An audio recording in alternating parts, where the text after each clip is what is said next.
Loving a narcissist drained me. Not my peace, not my confidence, even my voice, and my education, which went like wind back in campus.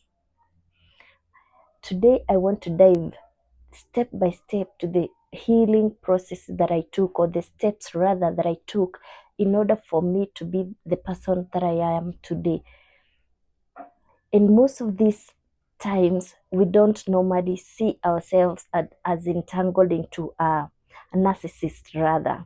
We think that it is love because there is no person who would have told me, like, you are loving the wrong person. This is not the way it should be.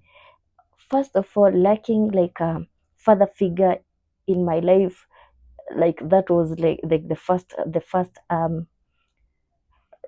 encounter of men that I lacked, and that should have been like my stepping stone. Okay, and these are my steps that I wanted to talk to you about, and I hope you follow closely to the end of the video. This is a video that I did last week, and it had a lot of engagement, and I thought, why not share about the steps that I took, and maybe it could help somebody who is in that particular situation, or who is going to, you never know about tomorrow. So I kept thinking that I should just love this person more and more. Maybe I'm not doing enough. I'm not, you know, I'm not doing what is supposed to be done, like harder. I needed a change. I needed to feel like the first few weeks that he was, getting used to. I was getting used to him. The first times that we met. Okay, because he was so loving, he was so interactive, he was so good. I couldn't take anything black that was inside of or outside of him. I just saw he's a perfect person. Okay, and I tried to go to seminars even. Oh my gosh, something about also religion. Like, I would go to pray for a person. Like when people want to change, they change themselves. Not you changing them, not you talking to them about change that you want them to implement, rather. So I would go to seminars and I would spend like a whole week praying. And I'm going back, and after going back the second day, I'm there being hit and kicked, and I'm wondering, is God not answering these prayers that I'm taking to Him? But there's also a way that, the delay of these prayers somehow work for the betterment of yourself, even without you knowing. It has already been figured out. The universe knew that this thing was not supposed to be there, but I'm just keeping on. And one day I just woke up and I took myself to a mirror, and I look and I asked myself, Junita, do you want to remain in the shadow of this person? This person has no regard for you. Like, he's even telling you, yeah, you have no option rather to remain in his shoes, to be stepped on, you know. And I kind of had a bitter pie to bite. And I started thinking, and that is where I made my first move, and I got out of his place at 6 months pregnant. And leaving that place made me feel like, oh my God, where am I going to begin? How will I make it? This is the only person I know. He had sheltered me in that cocoon for like, and cemented me in there. So even getting out and getting to the world of normal people feels like a sin, feels like, oh my gosh, what have you done? Have you just screwed something? Maybe for marriage, people don't want to bring out kids who are raised single-handedly. And it was very hard for me. But anyway, I just broke out and I said enough was enough. So one step that I took was, after I left him, I made sure I blocked him. I blocked all his socials, all contacts, anywhere. I was not even there was times I could not even visit Mombasa Road. because I always had memories that would catch up on one way or the other, just meet. Mountains always, the only mountains that don't meet, they say. So I felt like, oh my gosh, just let me put this guy out. And I blocked his entire family. I had his sister's number, his mom's, his brother, cousin, and everything. I blocked all of them. Remember those friends who I used to have, and they like went to the other side, and they were friends also. I blocked them. Talk about swiping. And it can be very helpful. Just know you don't need these friends if you want to heal. Keep a distance. Keep a distance from a narcissist if you want to heal from them. They will not be seeing you around. You won't be seeing them around, and that has a way distance. They say in Swahili. I don't know if I will remember this. Um, asiyekuwepo na lake halipo, something of the sort, like that distance. If you're not there, then we are not having anything with you, so just go. And that is one major thing that I would urge anyone to just do away with these people. Okay. Another step that I took was the journal writing. Remember back in the orphanage, I had this sponsor, and she used to she introduced me to journal writing. I think I was the first kid to ever write those journals in primary school, and had my own book. And she even bought like a box, a metallic box, and a padlock. And I used to go take my journal out and then write all the things that are hurting me and everything, and just return and keep the keys. So by the time this now narcissistic thing is happening, I already knew where to draw my emotions to. If I have no one to talk to, my journal was coming through. And let me tell you how I used to do it. I used to keep this way of writing. I would write all my positive things that I ever did to this guy, and I would write his positive things that he ever did to me. On the other page, I would write all my negatives that I used to maybe you used to see that I did the wrongs, and I used to write all his wrongs and compile them back there. So by this, already you're gauging where we are comparing notes. Okay. So if you are that person who doesn't want to like talk to a person or talk to people about what you're going through, a journal is a very good thing. It's a personal book. Keep it private, because otherwise, I used to keep mine during the holidays, and they would get read. And when they get read, I would be in trouble, because they have written about you, and you don't feel good, because I have drawn all my emotions to that book. And you went, talk about security and privacy. You just crushed my whole privacy thing. Why are you going through my notebooks and personal? Yeah. So keep your journal private, and if you maybe write all the things that you feel are weighing you down, that helped me big deal. That thing was learning. It was like a therapy to me. Learning, I mean by I was reading books. I was watching some videos on social. That time I was so engaged on Facebook. I used to see this guy by the name Benjamin Zuru. Most of you have come across him. He's a very good is it like a counselor or something, like coach or something. And he used to talk about narcissist. And he's the first person I ever learned that word from, because all the examples he was giving, they were like, yo, wait, hold on. Because they were making sense. I was relating now. I was like even commenting to some of his posts. I'm like, gosh, he told me to delete block all my friends. I have no friends. All my small circle is no longer there, because I'm cemented into this one person. So Benjamin Zulu helped me so much. And most of my ebooks that I used to, I couldn't afford like reading novels, so I used to get the PDFs and everything. and I used to read about these things, about abuse, about narcissists, and they helped me identify the kind of I was in. Okay. Thing I did another was trying to reconnect with myself. You know, a lot of a lot of narcissists, they want to disrupt your whole circle. If it's relative, if it's friend, church members, everything you are close to, even if it's your pet, like the way I have a pet I showed you last time. They want to take that away from you because these things, when people talk to the people, and then they give you like, oh my gosh, that's a red flag.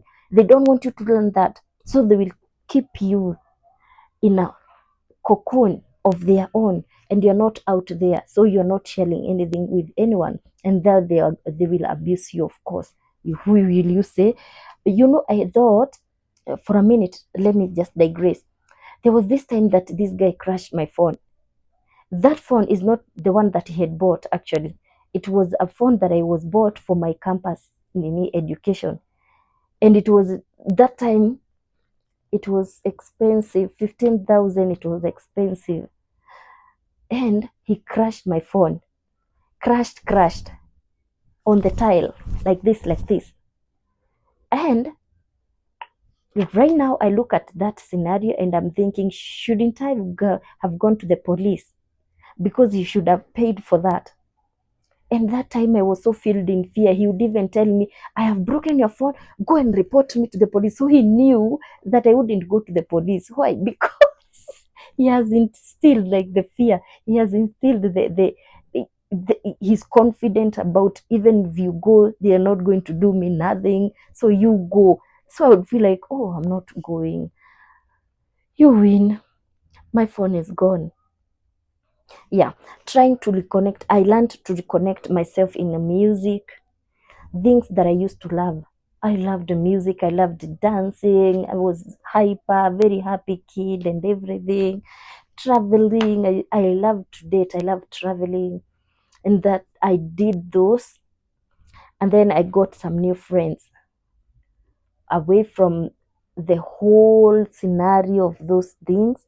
I got new friends I used to talk to. Sometimes I just hang out and then I just tell a person, I just want to tell you, do you know this and this happened and this and a scenario will remind you of another eventually, and you're gonna share. Okay. So I got new friends. Another thing is forgiving myself. I did forgive myself. Why am I forgiving myself? Not for this person who hurt me, for myself. And I want you to feel that. For myself. I'm forgiving me for myself, not for him. For staying too long. I stayed way too long. Should have just like this and I'm out, you know.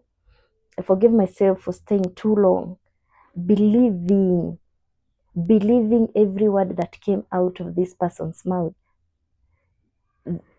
even things that were, demeaningful. I used to believe them. I forgive myself for hoping.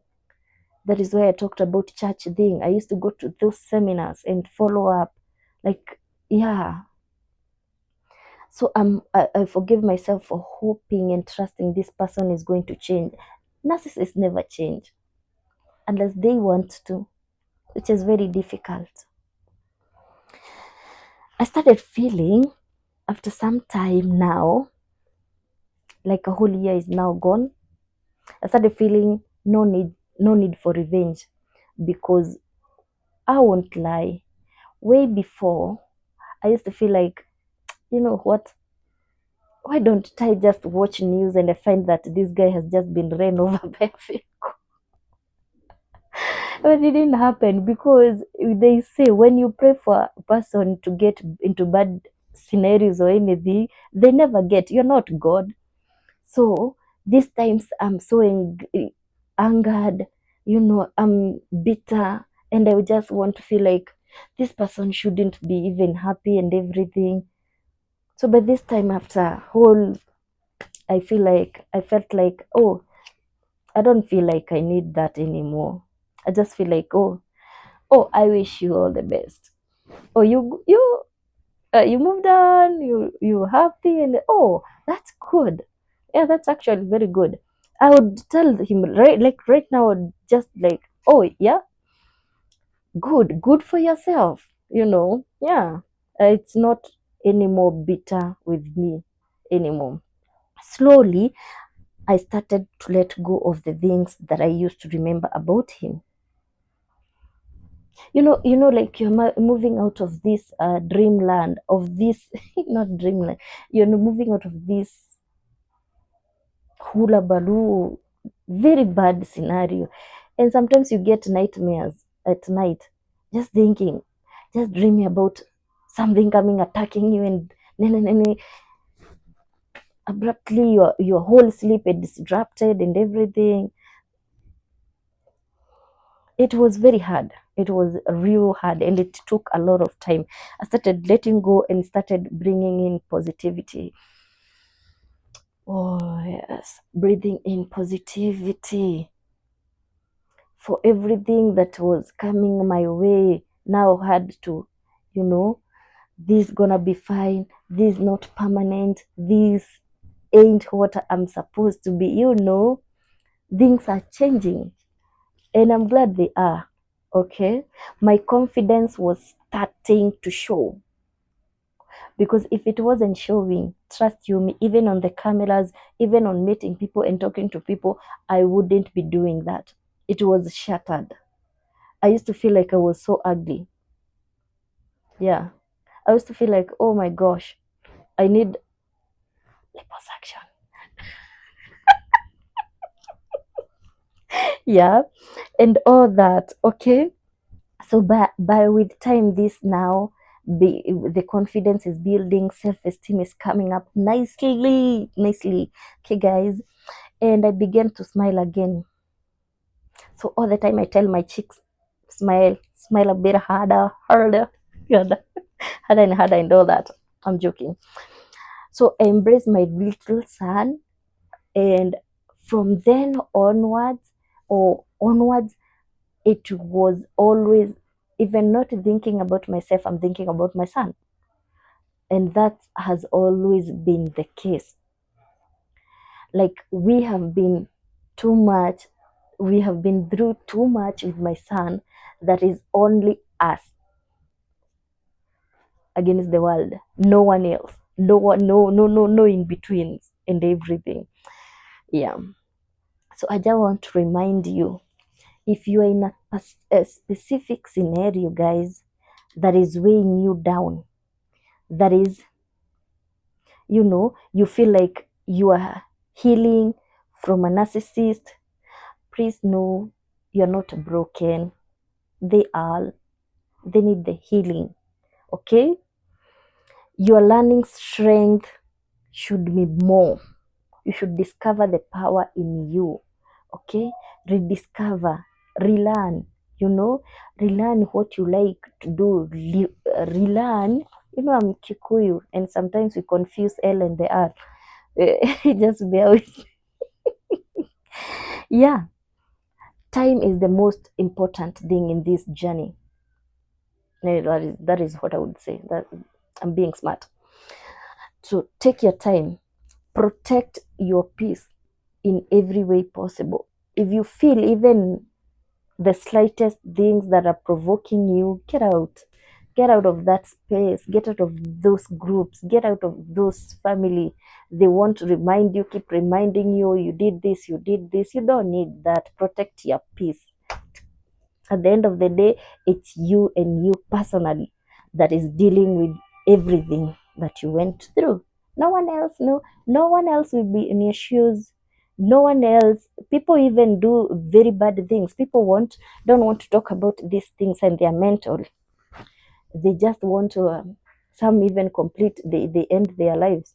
Don't want to use the D word, you know. They just as themselves. And it's coming to a point that now we are becoming so enlightened that we are speaking freely. We are not fearing.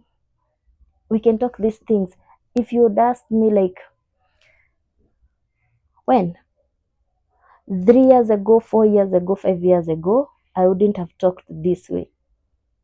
but I knew I had some power in within that I had not discovered myself, and I kept rediscovering myself each day as I grow older. Now I'm able to talk to you, not in my 20s. My 20s had already been eaten by some zigep somewhere, locusts.